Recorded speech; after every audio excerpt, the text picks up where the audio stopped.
নিজের স্ত্রী অসুস্থ জেনেও তাকে পরীক্ষার হল থেকে একা ফেলে চলে গেল সুদেব। কিন্তু কেন? অনুভব কি পারবে লাজুকে এই নরক থেকে বাঁচাতে? সম্পূর্ণ জানতে হলে দেখতে থাকুন।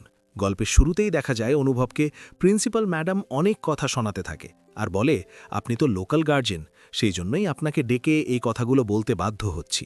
লাজবন্তীর উপরে আমরা আমাদের কলেজ খুবই ভরসা করেছিল, ভেবেছিল এবারে এমন একটা স্টুডেন্ট পেয়েছে যে আমাদের কলেজের নামটাও বেশ উজ্জ্বল হবে। কিন্তু সেটা তো হলোই না। উল্টে লাজবন্তী যেই কাজটা করল সেটা একদমই ঠিক হলো না। অনুভব বলে, হ্যাঁ সত্যি, ও অনেক ভুল করেছে। আমি জানি না ওর কি হয়েছিল, তবে পরীক্ষা দিতে আসেনি এটাই বুঝে উঠতে পারছি না। ঠিক আছে, আমি নিজে ওর সাথে কথা বলবো। এরপর তো ঠাম্মির সাথে ফোনে কথা হচ্ছিল। তারপরেই ঠাম্মির থেকে ফোনটা নিয়ে নেয় অনুভব আর বলে, তুমি কি ঠাম্মিকে বলেছ যে তুমি আজকের পরীক্ষাটা দাওনি? ঠাম্মি তো শুনেই রীতিমতো অবাক আর বলে, কি বলছিস কি কৃষ্ণ, ও পরীক্ষাটাই দেয়নি। অনুভব বলে, না ঠাম্মি, ও পরীক্ষাই দেয়নি।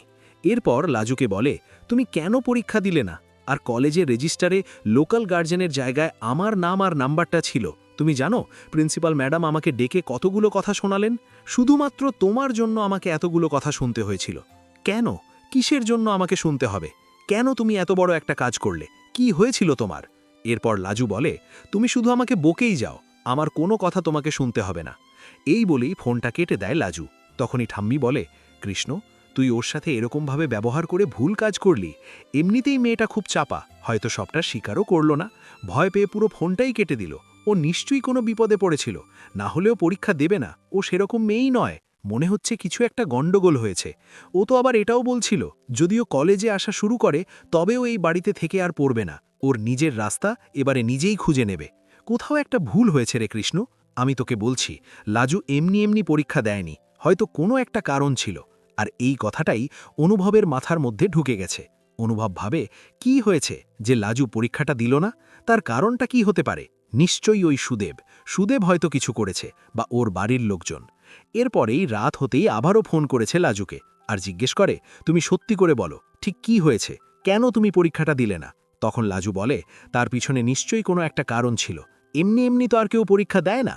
এরকম হয়, আমি পরীক্ষার জন্য যথেষ্ট প্রিপারেশন নিয়েছিলাম, কিন্তু আমার শরীরটা ভালো ছিল না, প্রচণ্ড জ্বর এসেছিল।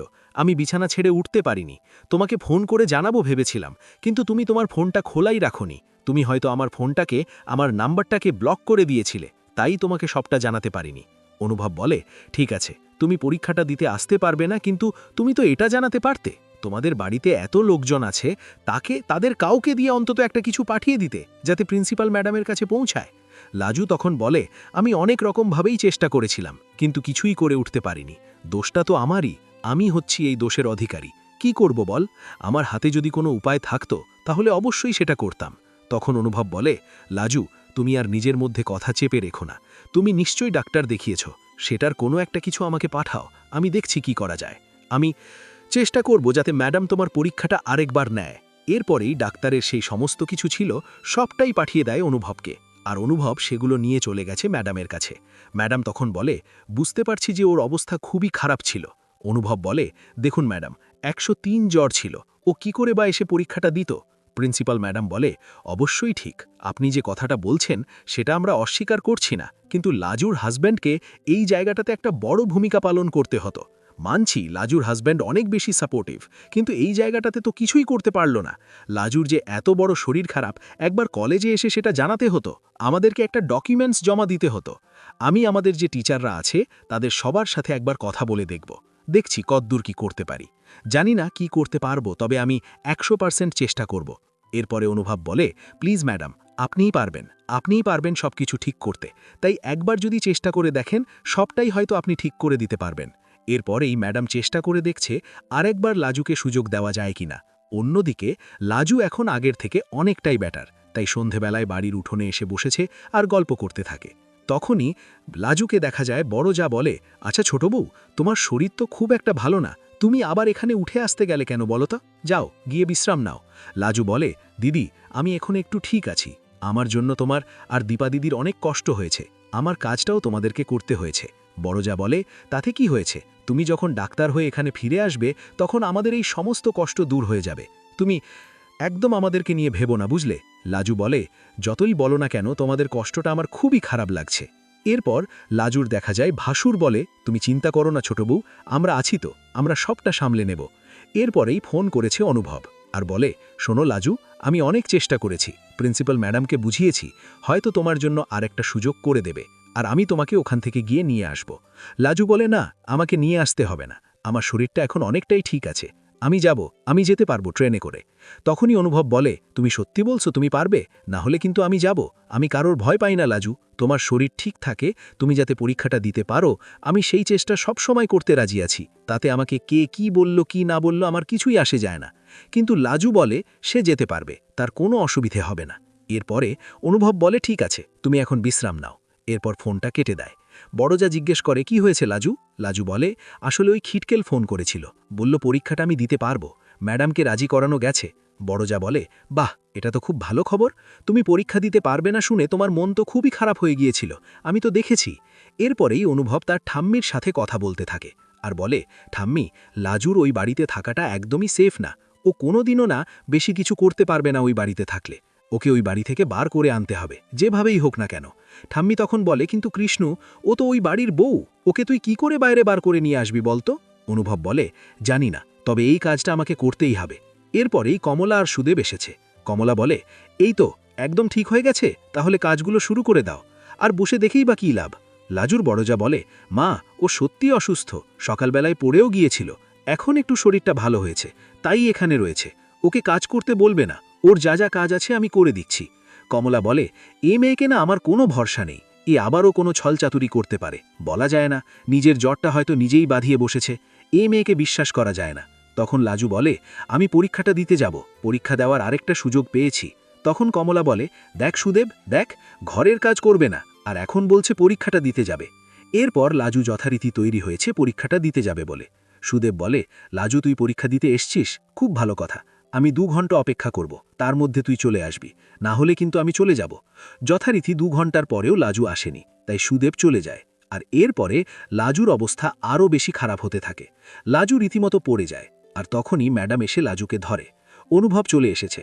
অনুভব বুঝতে পারে লাজুর এইভাবে যাওয়াটা ঠিক না, তাই লাজুকে দিয়ে আসতে হবে। অনুভব লাজুকে দিয়ে আসবে বলে ঠিক করে। আর লাজুর এই কষ্টটা দেখে অনুভব বুঝতে পারে সুদেবের কাছে থাকলে কোনোদিনও লাজুর ঠিক হতে পারবে না। অনুভবের মনের মধ্যে এখন আগ্নেয়গিরির মতো রাগ আর লাজুর প্রতি একরাশ সহানুভূতি জমা হয়েছে। সে স্পষ্ট বুঝতে পারছে, সুদেবের মতো সংকীর্ণ মনা মানুষের কাছে লাজু কেবল এক প্রকারের বন্দী, যার স্বপ্ন বা শারীরিক অবস্থার কোনো মূল্যই ওই পরিবারে নেই। কলেজের করিডোরে যখন অনুভব দেখল অসুস্থ লাজু প্রায় অচৈতন্য হয়ে পড়ছে আর প্রিন্সিপাল ম্যাডাম তাকে আগলে রেখেছেন, তখন তার জেদ আরও বেড়ে যায়। ম্যাডাম অনুভবকে বলেন, দেখুন মিস্টার অনুভব, লাজবন্তীর জেদ আছে, কিন্তু ওর শরীর সঙ্গ দিচ্ছে না, ওর বিশ্রামের প্রয়োজন, আর এই অবস্থায় ওকে একা ছাড়া বা ওই অমানবিক পরিবেশে পাঠানো একদম ঠিক হবে না। অনুভব ম্যাডামকে আশ্বস্ত করে লাজুকে নিজের গাড়িতে তুলে নেয়। লাজু আধো ঘুমে আধো জাগরণে বারবার বলছে, আমাকে যেতে দাও, আমার দেরি হলে সুদেব খুব রাগ করবে, ও আমাকে আর পড়তে দেবে না। অনুভবের চোয়াল শক্ত হয়ে ওঠে। সে বিড়বিড় করে বলে, আর নয় লাজু, এবার তোমাকে নিজের অধিকার বুঝে নিতেই হবে। অনুভব লাজুকে নিয়ে সোজা তাদের গ্রামের বাড়ির দিকে রওনা দেয়, কিন্তু মাঝপথে সে সিদ্ধান্ত বদল করে। সে জানে এখন লাজুকে সুদেবের বাড়িতে পাঠানো মানে বাঘের মুখে ঠেলে দেওয়া। অনুভব লাজুকে নিয়ে তার নিজের শহরের ফ্ল্যাটে আসে, যেখানে তার ঠাম্মি থাকে। লাজুকে দেখে ঠাম্মি কান্নায় ভেঙে পড়ে। আহারে, নাতবউটার আমার কি অবস্থা করেছে ওই রাক্ষসগুলো। অনুভব গম্ভীর গলায় বলে, ঠাম্মি, তুমি ওর যত্ন নাও, আমি আজই একটা হেস্তেনেস্ত করব। ওদিকে সুদেব বাড়িতে গিয়ে তার মা কমলার কাছে নালিশ করে যে লাজু 2 ঘন্টা পার হয়ে গেলেও আসেনি, নিশ্চয়ই ওই অনুভবের সাথে কোথাও পালিয়েছে। কমলা আগুন হয়ে বসে থাকে। ঠিক তখনই অনুভবের গাড়ি সুদেবদের বাড়ির সামনে এসে থামে। অনুভব একা গাড়ি থেকে নামে। সুদেব তেড়ে এসে বলে, আমার বউ কোথায়? আপনি ওকে নিয়ে কোথায় লুকিয়ে রেখেছেন? অনুভব শান্ত কিন্তু কঠোর স্বরে বলে, লাজু এখন নিরাপদ জায়গায় আছে, যেখানে ওকে অসুস্থ শরীরে কাজ করতে হয় না বা জ্বরের ঘোরে গঞ্জনা শুনতে হয় না। কমলা চিৎকার করে বলে, পর পুরুষের সাথে আমার বাড়ির বউ রাত কাটাবে, এটা আমরা মেনে নেব না, ওকে নিয়ে এসো, নইলে গ্রামে সালিশি সপ্পা বসাবো। অনুভব পকেট থেকে কিছু কাগজপত্র বের করে সুদেবের সামনে ছুঁড়ে মারে আর বলে, এই নাও তোমার ডিভোর্স পেপার, আর লাজুর পড়াশোনার সমস্ত দায়ভার এখন থেকে আইনিভাবে আমি নিচ্ছি, কারণ ওর লোকাল গার্জিয়ান হিসেবে আমি রেজিস্টারে সই করেছি। সুদেব হতভম্ব হয়ে যায়। সে ভাবতেও পারেনি অনুভব এত দূর এগোবে। সুদেব বলে, ও আমার বিবাহিত স্ত্রী, আপনি কেড়ে নিতে পারেন না। অনুভব হাসে আর বলে, যে স্বামী অসুস্থ স্ত্রীকে পরীক্ষার হল থেকে ফেলে চলে আসে তার কোনো অধিকার থাকে না স্ত্রীর ওপর। আর মনে রেখো, লাজু যদি পুলিশে কমপ্লেন করে যে তোমরা ওকে শারীরিক ও মানসিক নির্যাতন করেছ, তবে তোমাদের পুরো পরিবার শ্রীঘরে যাবে। এই হুমকিতে কমলা আর সুদেব কিছুটা দমে যায়। অনুভব সেখান থেকে চলে আসে। অন্যদিকে লাজুর জ্ঞান ফিরলে সে নিজেকে অনুভবের বাড়িতে আবিষ্কার করে। সে ভয় পেয়ে যায়, ভাবে এবার হয়তো সব শেষ হয়ে গেল। কিন্তু ঠাম্মি তার মাথায় হাত বুলিয়ে দেয় আর বলে, ভয় নেই রে পাগলি, কৃষ্ণ তোকে আগলে রাখবে। লাজু যখন শোনে অনুভব তার জন্যে লড়াই করছে, তখন তার চোখে জল চলে আসে। কয়েকদিন পর লাজু সুস্থ হয়ে উঠলে অনুভব তাকে বলে, লাজু, তুমি যদি সত্যিই ডাক্তার হতে চাও তবে তোমাকে ওই অন্ধকার থেকে বেরিয়ে আসতে হবে। লাজু বলে, কিন্তু সমাজ কি বলবে? অনুভব উত্তরে বলে, সমাজ তোমার পরীক্ষা দেয়নি বা তোমার জ্বর কমায়নি। সমাজকে ভুলে নিজের লক্ষ্যের দিকে তাকাও। লাজু নতুন করে বাঁচার স্বপ্ন দেখতে শুরু করে। সে কলেজে নিয়মিত যাওয়া শুরু করে। প্রিন্সিপাল ম্যাডাম তাকে সব রকম সাহায্য করেন। সুদেব কয়েকবার লাজুকে ভয় দেখানোর চেষ্টা করলেও অনুভবের কড়া পাহারার সামনে সে টিকতে পারে না। গল্পের শেষ দৃশ্যে দেখা যায়, লাজু সাদা অ্যাপ্রন পরে স্টেথোস্কোপ হাতে হাসপাতালের করিডোর দিয়ে হেঁটে যাচ্ছে, আর দূরে দাঁড়িয়ে অনুভব হাসি মুখে তার সাফল্যের দিকে তাকিয়ে আছে। কারণ সে জানত, সুদেবের আড়াল থেকে বের করে আনলেই এই বনফুল নিজের সুবাস ছড়াতে পারবে। লাজু আজ আর সেই ভীতু মেয়েটি নেই। সে এখন আত্মবিশ্বাসী এক নারী, যে নিজের পরিচয় নিজেই তৈরি করেছে। অনুভব আর লাজুর এই লড়াই আসলে অন্ধকারের বিরুদ্ধে আলোর জয়, যেখানে ভালোবাসা মানে কেবল অধিকার নয়, বরং কাউকে তার ডানা মেলে উঠতে সাহায্য করা। লাজু বুঝতে পারে অনুভবের প্রতি তার কৃতজ্ঞতা এখন গভীর অনুরাগে পরিণত হয়েছে। আর সুদেব নিজের অহংকার আর মূর্খতা নিয়ে সেই পুরনো অন্ধকারেই পড়ে থাকে। এভাবেই লাজবন্তী থেকে সে হয়ে ওঠে ডাক্তার লাজবন্তী, যার যাত্রাপথের সারথি ছিল অনুভব। আপনাদের কি মনে হয়, লাজুর কি সুদেবের কাছে ফিরে যাওয়া উচিত, নাকি অনুভবের সাথে নতুন জীবন শুরু করা উচিত? কমেন্টে জানান।